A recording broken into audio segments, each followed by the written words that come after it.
So today is the seventh Prelude and Fugue that I will have played for you from the Well-Tempered Clavier, and it dawned on me that I've never really told you exactly what a Prelude and Fugue is.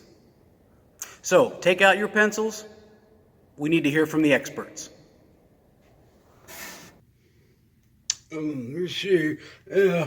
Prelude and Fugue is a musical piece which consists of two pieces of music. Prelude and Fugue. Two. Any questions? Are you chewing gum? Did you bring enough for everyone? So let's start with the easy one. The Prelude, there are no rules regarding the Prelude. The Prelude has one criterion. Can you guess what that is? Pre. It has to happen before. I could stand up in church on Sunday morning and sing, "I've got a lovely bunch of coconuts," and if it happens before the church service starts, it's a prelude. That's about it. There's no rules, there's no constraints. The composer can write whatever he or she wishes. In fact, one doesn't even have to call it a prelude. I did a quick search in my organ library. Fantasy and Fugue, Toccata and Fugue, Canon and Fugue, Canzona, Variations and Fugue, Dance and Fugue, Vorspiel, the German word for prelude. Really doesn't matter. In fact, sometimes Bach's preludes have fugal elements in them. And they can be broad and long and intricate or very short. And you've heard both kinds today. Today's prelude is going to be a very kind of a long and involved one, which you'll hear. So the prelude, no rules. The fugue, on the other hand, all rules. Let's check it out.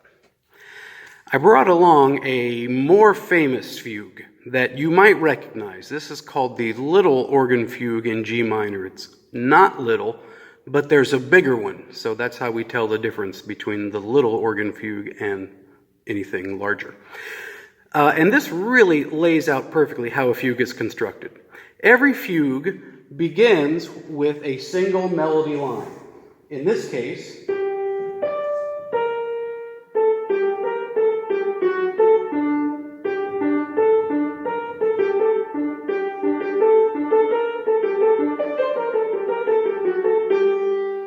that is called the subject.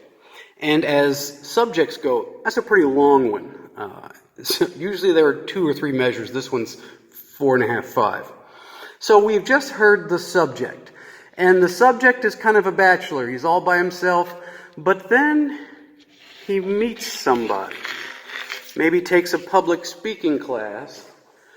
And now all of a sudden he's a little different. He reemerges in a new key. Down here is our friend, the subject. And now he's got a friend. And his friend is called the counter subject. And that sounds like this.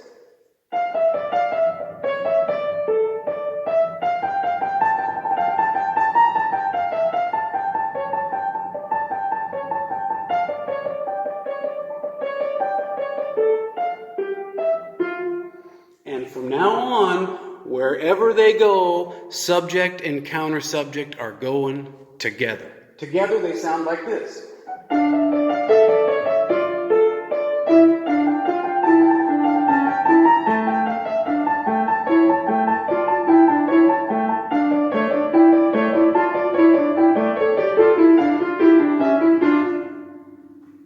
And then they do what we in the musician world call canoodle.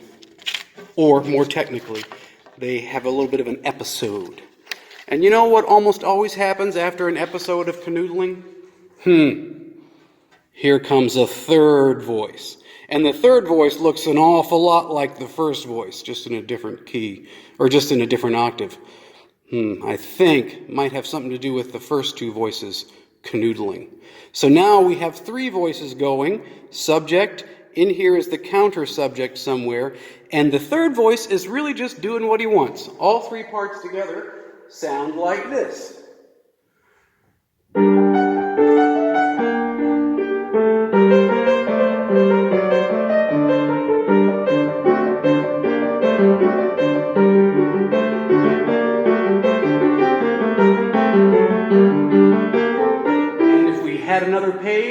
Here would come the fourth voice.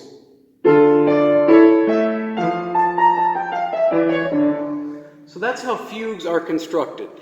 A subject and then a counter subject always going together. They fit perfectly upside down, right side up, no matter which way, and that drives the whole piece.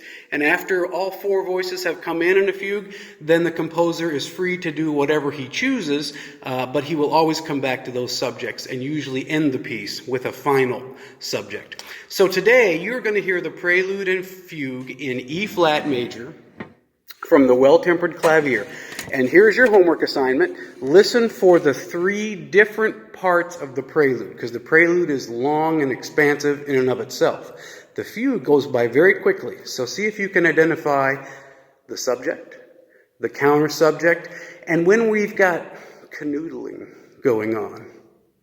All right? This is the Well-Tempered Clavier, Prelude and Fugue in E flat major of J.S. Bach.